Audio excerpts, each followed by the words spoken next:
ये board exam वालों को भी शर्म नहीं आती है, इतनी सुबह सुबह एग्जाम रख देते हैं। बताओ साला सही से हक भी नहीं पाते। टेंशन मत ले भाई, वैसे भी हम एग्जाम में हगने ही जा रहे हैं। यार हमको बहुत डर लग रहा है, पता नहीं पेपर कैसा आएगा। मैंने तो कुछ भी नहीं पढ़ा, कल रात को बुखार आ गया था, सिर्फ 18 घंटे ही पढ़ पाई। 18 घंटे? 18 घंटे तो गोलू ने पूरे साल में नहीं पढ़ा। मुझे लग रहा है आज क्वेश्चन नंबर 7 पक्का आएगा। तुझे कैसे पता? क्योंकि वही एक क्वेश्चन है जो मुझे याद नहीं है। प्रिया तूने चैप्टर 5 याद किया? चैप्टर 5? अबे पूरी किताब में 4 ही चैप्टर है ना। नहीं भाई, 15 चैप्टर हैं। चलो अब लेट मत करो, क्लास में चलते हैं, नहीं तो एंट्री बंद हो जाएगी। अभी तो 10 मिनट है, क्या करेगा इतनी जल्दी जाके? कॉपी पे लाइनिंग करूंगा। चलो चलो सब अपना क्लासरूम देखते हैं।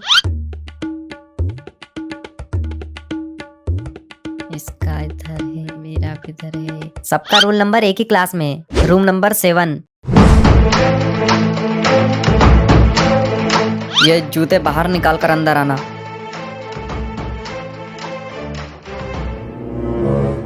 ठीक है जाओ।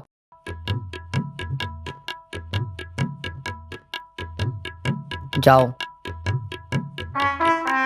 लाओ कंपोक्स चेक कराओ तुम्हारा। ये लो सर। ये क्या है? सर कंपोक्स। ये कंपोक्स लाने की क्या जरूरत थी? एक पेन तो तुम जेब में भी ला सकते थे। जाओ। ये चांदा प्रकार क्यों लेके आए हो? सर आज मैथ का एक भी क्वेश्चन नहीं छोड़ेंगे, पूरी तैयारी के साथ आए हैं। मैथ? आज तो साइंस का पेपर है ना। अगर किसी के पास phone, smart watch, Bluetooth earphone है तो वो बाहर रख कर आ जाए, और किसी के पास किसी भी प्रकार की चीटिंग है तो वो मेरे हाथ में लाके दे दे। हम उससे कुछ भी नहीं कहेंगे, लेकिन तुम चीटिंग करते हुए पकड़े गए तो तुम्हारा पेपर छीन लिया जाएगा और तुम्हारे ऊपर केस हो जाएगा, जिसमें तुम 3 साल तक एग्जाम नहीं दे पाओगे। अगर किसी बच्चे को क्वेश्चन पेपर से रिलेटेड कुछ भी प्रॉब्लम हो तो हमसे पूछे, आपस में कोई बात नहीं करेगा, और किसी ने किया तो उसे चीटिंग माना जाएगा। यार सर तो डरा रहे हैं, हम तो पूरा एग्जाम चीटिंग के भरोसे बैठे हैं। डर मत यार, ज्यादा से ज्यादा क्या होगा, तू फेल होगा, रिश्तेदार तेरी बेइज्जती करेंगे, तेरा बाप तेरे को बेल्ट से मारेगा, घर से बाहर निकाल देगा, तू पन्नी बीनेगा, भीख मांगेगा, और इससे ज्यादा क्या हो जाएगा। हे गणपति बप्पा, हे अल्लाह, हे जीसस, प्लीज पेपर इजी आए। अबे इतने लोगों को बुलाएगा तो एग्जाम हॉल में जगह कम पड़ जाएगी।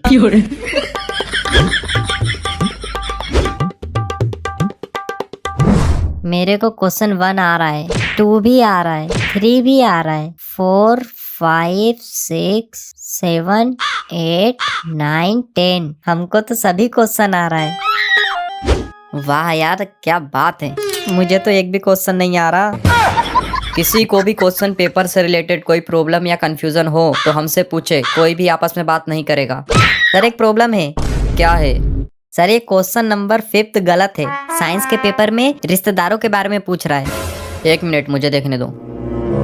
अब एक गधे, थ्योरी ऑफ रिलेटिव नहीं रिलेटिविटी पूछा है।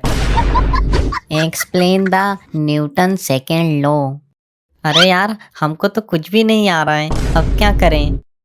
आइडिया, न्यूटन का सेकेंड लॉ बहुत ही अच्छा लॉ है। यह लॉ बहुत फेमस लॉ है, इसको पेपरों में बहुत बार पूछा जाता है, जैसे इस वाले पेपर में भी पूछा गया है। न्यूटन के सेकेंड लॉ की सबसे बड़ी बात यह है कि यह लॉ हमेशा फर्स्ट लॉ के बाद आता है, और उससे भी दिलचस्प बात यह है कि ये सेकेंड लॉ हमेशा थर्ड लॉ के पहले आता है। हम सब इस लॉ की बहुत इज्जत करते हैं। खाना खाने से पहले 108 बार इस सेकेंड लॉ का नाम लेते हैं। इस सेकेंड लॉ की जितनी तारीफ करूं उतनी कम है। खैर अभी मेरे पास टाइम कम है और भी क्वेश्चन करना है, इसके आगे की तारीफ मैं किसी और पेपर में करूंगा। चलो 5 मार्क्स का क्वेश्चन था, 6 मार्क्स तो मिल ही जाएंगे। Sir extra seat please. अबे लिख रहा है, कॉपी के पन्ने गिन रहा है। मैंने तो अभी तक अपना रोल नंबर भी ढंग से नहीं लिखा। ओए चतुर, 10th का आंसर बता दे जल्दी। नो टॉकिंग, साइलेंस, सिर्फ पेन की आवाज आनी चाहिए। भाई बताना। मैं नहीं बताऊंगा, आज मैंने तुझे चीटिंग करवा दिया तो तेरी आदत हो जाएगी चीटिंग करने की, फिर तू जिंदगी में कुछ बड़ा नहीं कर पाएगा। मैं चाहता हूँ कि तू एक अच्छा इंसान बने, जिंदगी में कुछ बड़ा करे। चल ज्ञान मत दे, तू आंसर बता रहा है या नहीं? नहीं बताऊंगा। भाई देख, अगर तू नहीं बताएगा तो मैं सर से बोल दूंगा कि तू मुझे डिस्टर्ब कर रहा है। हम दोनों फेल होंगे साथ में। अच्छा लिख।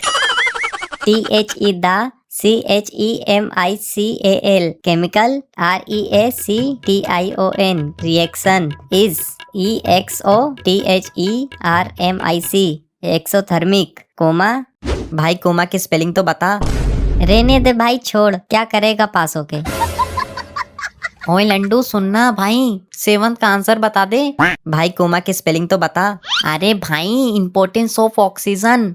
अच्छा हाँ लिख। हमारे लिए oxygen is very important. We all dead without oxygen. We all takes oxygen and release carbon dioxide. लेकिन इसके अपोजिट पेड़ पौधे takes carbon dioxide and during photosynthesis oxygen छोड़ते हैं। पेड़ पौधे ईट बाय गाय। गाय इज अवर मदर। गाय के 2 कान भी होते हैं बट गाय हैव ओनली 4 टांग। बस पूंछ एक ही होती है। हाँ, गाय के 2 सिंग भी होते हैं। गाय हैव 4 दूध के थन that give us milk. Milk is very important for us. Milk color is white but oxygen color is transparent. So oxygen is very important for all of us. Thanking you, you are obediently. भाई मैं भी यही लिखूंगा तो same same हो जाएगा। एक काम कर, गाय की जगह बेल लिख दे, अलग अलग हो जाएगा। हाँ लेकिन भाई, बेल दूध कहाँ देता है? अबे तू बस लिख दे, वो कौन सा तेरे बेल का थन देखने आने वाले हैं। Sir extra seat. साला इधर एक पेज नहीं भरा जा रहा और इस साले को पन्ने कम पड़ रहे हैं। Sir extra seat. यार एक तो हमको कुछ आ नहीं रहा है, ऊपर से ये लोग एक्स्ट्रा सीट मांग मांग के हमको जला रहे हैं। भाई इन्होंने अब एक और एक्स्ट्रा सीट मांगी ना तो मैं ये पेपर खा के मर जाऊंगा। सर एक और एक्स्ट्रा सीट। लास्ट 5 मिनट, धागा बांधो। सर मेरे पास तो सीट ही नहीं है, धागा कहाँ बांधूं? अपने गले में?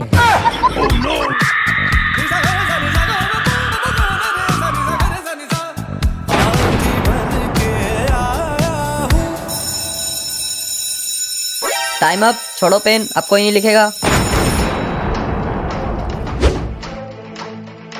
ये लो सर, मैंने पूरा पेपर कर दिया। सर बस 1 सेकेंड, बस एक आखिरी line. To be continued in supply exam.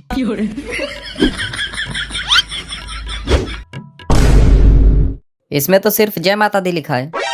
Sir भक्ति में ही शक्ति है। सर आप प्लीज मार्क्स दे दीजिएगा, आपको माता रानी की कसम।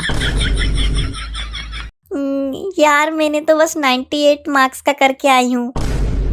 प्रिया, 4th वाले का आंसर 2.5 था या 2.6? 2.5 सही है, मेरा भी 2.5 ही आया था। लंडू तेरा क्या आया था? मेरा तो रहमान डकैत आया था।